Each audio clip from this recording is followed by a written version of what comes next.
नए वीडियो में आप सभी का स्वागत है। आज हम अपने खेत में फिर से आए हैं। आप लोग के चलिए दिखाते हैं आज हमारे खेत में क्या काम हो रहा है।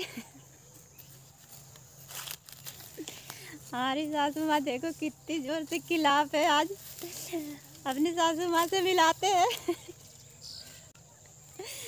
देखिए हमारा खेत के ना हमारा धान पक गया है।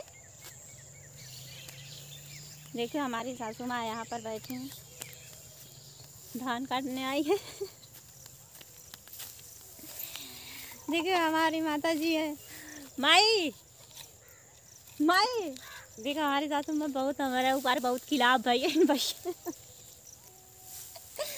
देखो हमारी माता जी हमसे बोल नहीं रही है। माई का भा का भुआ आई घास काटे तो कैमरा ले लेबू चल देबू से मार में हां धरे के सियाल चट भाई की यहीं का नाक दे। देखिए यहाँ पर लोग ढक रहे हैं और इस तरफ देखो हमारी दीदी घास काटे सुबह से आई है खेत खलिहान साफ करने के लिए। अभी तक इनका खेत नहीं खलिहान पता नहीं है क्या कर रही है यहाँ पर। देखिए हमारी दीदी है देखो। देखिए आज हमारे खेत में यही काम हो रहा है। हाँ, सब खेत खलिहान लपटियाने हैं बनाने में।